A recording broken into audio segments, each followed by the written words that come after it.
बारिश थम चुकी थी, लेकिन सर्दी अभी भी हड्डियों में उतर रही थी। शहर की एक तंग गली में एक छोटी सी ठेली पर रमेश अपने मोमोज की भाप उड़ाते हुए बैठा था। रमेश की उम्र कोई 35 साल थी।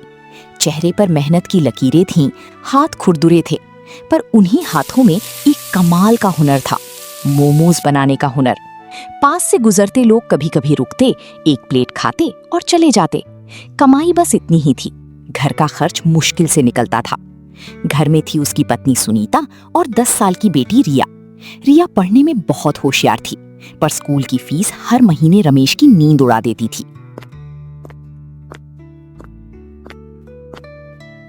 एक शाम रिया ने पूछा, पापा, आपके मोमोज इतने अच्छे हैं, फिर लोग ज्यादा क्यों नहीं खाते? रमेश मुस्कुराया। बेटा, हमारी ठेली छोटी गली में है, जहाँ लोग कम आते हैं।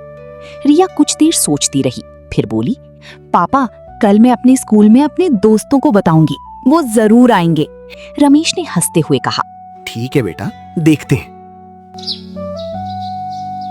अगले दिन स्कूल में रिया ने अपने सभी दोस्तों को बताया, मेरे पापा के मोमोज दुनिया के सबसे अच्छे हैं, एक बार खाओगे तो भूल नहीं पाओगे।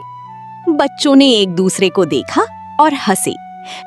पर शाम को 3-4 बच्चे रिया के साथ ठेली पर आ गए। रमेश ने प्यार से एक एक प्लेट परोसी। वाह, इतने सॉफ्ट मोमोज मैंने पहले कभी नहीं खाए। दूसरा बोला, मैं कल अपनी माँ को लेकर आऊंगा। रमेश की आंखें भर आईं। उसने रिया को देखा, रिया मुस्कुरा रही थी। अगले हफ्ते से ठेली पर भीड़ बढ़ने लगी। कोई स्टीम मोमोज मांगता, कोई फ्राई, कोई तंदूरी। रमेश रात को देर तक मेहनत करता, नई नई चटनियां बनाता, नई फ्लेवर ट्राई करता।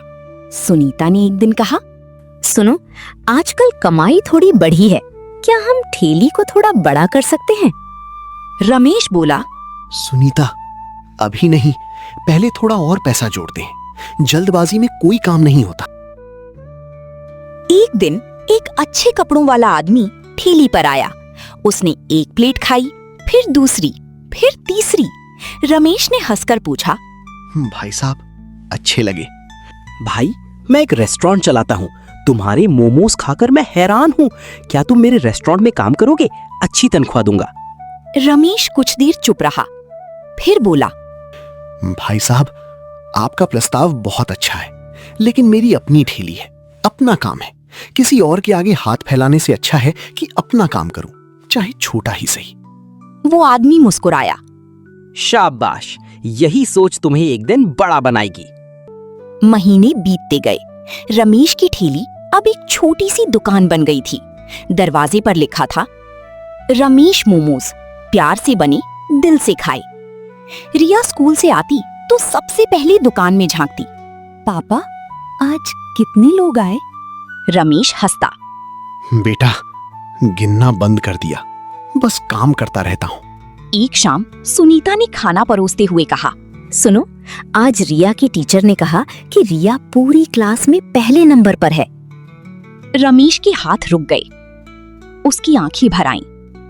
वो बोला, सुनीता, मैंने कभी बड़े सपने नहीं देखे, बस ईमानदारी से मोमोज बनाता रहा, पर आज लगता है इस छोटी सी ठेली ने हमारी जिंदगी बदल दी। सुनीता ने कहा, ठेली ने नहीं, तुम्हारे हुनर और मेहनत ने बदली। उस रात रमेश देर तक आसमान को देखता रहा।